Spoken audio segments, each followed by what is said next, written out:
Okay. To begin the findings, the context in which collaboration and empowerment took place was important. For all three institutions involved, it was largely inevitable, given that each institution had individuals that, with different skills and abilities and experiences to draw on, would come to the project from a different starting position.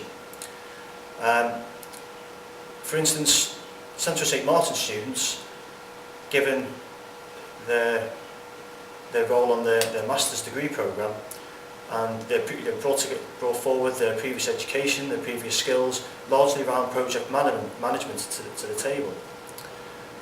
Whereas the Ghanaian students had access to the local geographical context, had knowledge of the environment in which the project was to take place, and therefore the Ghanaian students or Ghanaian institutions were in a more empowered position at the beginning of the project than the CSM students in that respect.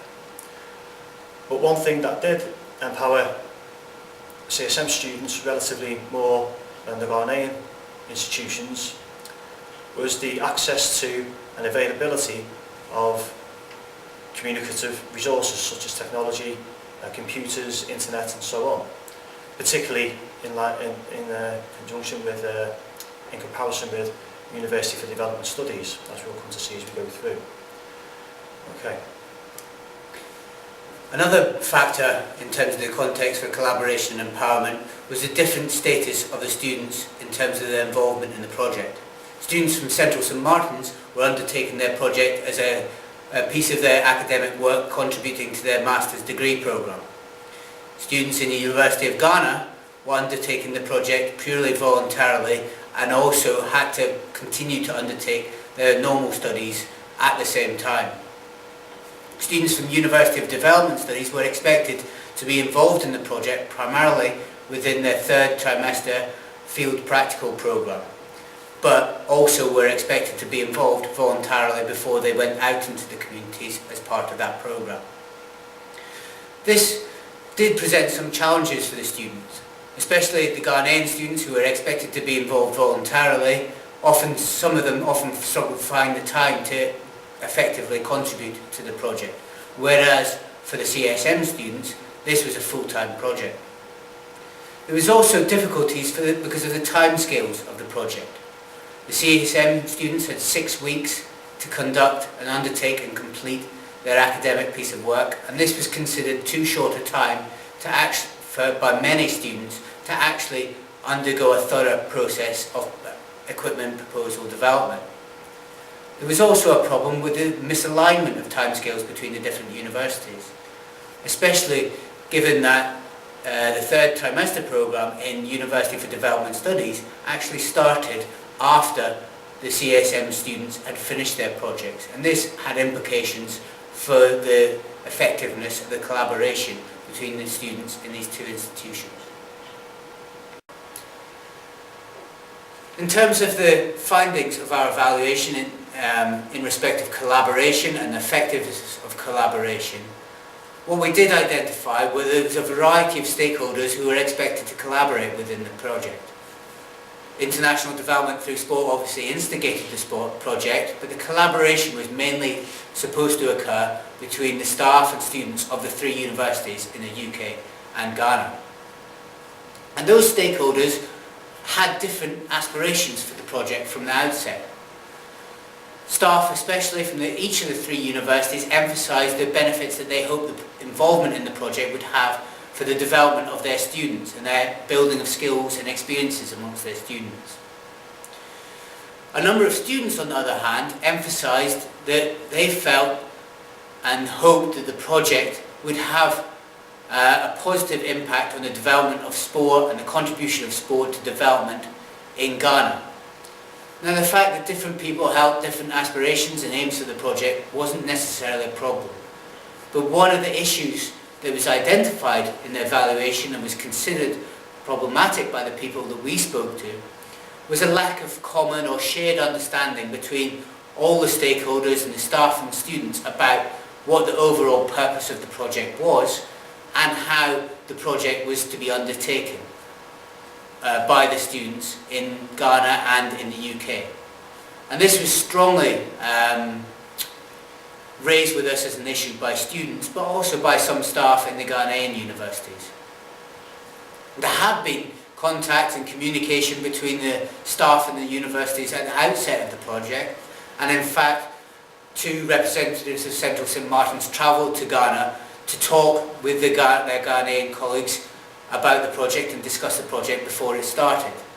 However, once the students became involved in the project, there was less contact between the staff from the 3 universities, and they tended to correspond only to address problems as they arose in the project. Whereas we felt in their evaluation that if they maintained a more proactive and ongoing communication, they could have enhanced the project as it went along. Jimmy's mentioned a little bit about the communication between especially the Ghanaian and the UK students in the project, and this is a key facet of any collaboration. Jimmy alluded to the difficulties in communication between the students in the UK and Ghana, and this was something that the staff from the universities expected at the outset. And students identified that primarily the difficulties in communication was because the difficulties of access to the internet and appropriate technology in Ghana, but also the cost involved to them as students, who remember were volunteers, in actually being able to access and use those communication tools. A specific site was set up through a platform called Ning, by which the students could have internet platform it was, by which the students could communicate through the project. But the students tended not to use this, and some groups in fact communicated by Facebook, because this was something that they were more familiar with already, including the Ghanaian students. Where some of the groups were able to communicate by visual methods, for example, some of the groups use Skype, others send videos to each other or photographs to each other, this was really valued as an effective means of communication. But of course it was dependent on access to technology. But where it worked, it enabled people to actually see the people they were working with on the project in the other country, discuss with it interactively with them, and in a less formal environment. In opposition to that, or in contrast to that, some of the groups could only kind of communicate by email correspondence, and the limitations of that were highlighted by the students involved.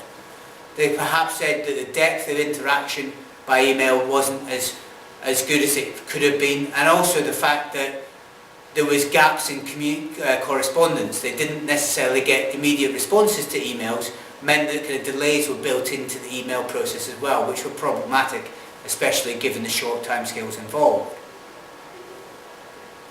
Some students identified that text messages could have been used in the project, and the use of them in our evaluation suggests that they could have been a good method to communicate. But this method wasn't suggested to the students, and perhaps it's something that could be taken forward into future projects instead. So this methods of collaboration and the starting points of the students themselves fed into how the students actually worked together and what the students actually did in terms of collaboration with regard to preparing proposals for equipment to be developed in Ghana. One of the things the students found that they had, perhaps unexpectedly found they had to do at the start of the project, was actually explain what the project was about to each other. And some groups in Central St Martin's did a very good job of kind of introducing the Ghanaian students more and more to what the project was about and what the different roles the students in each country had to fulfill. But of course, in a very limited 6-week time period that they had to undertake the project, this actually took up a significant period of time that then detracted from the process of actually developing the proposals for equipment. Another thing that had to be undertaken early in the collaborative process was CSM students required to know more about the Ghanaian context and the context of sport in Ghana in order for them even to begin to suggest potential ideas for equipment that could be developed in Ghana. And this was perhaps due to the nature of the project, was necessarily largely a one-way process.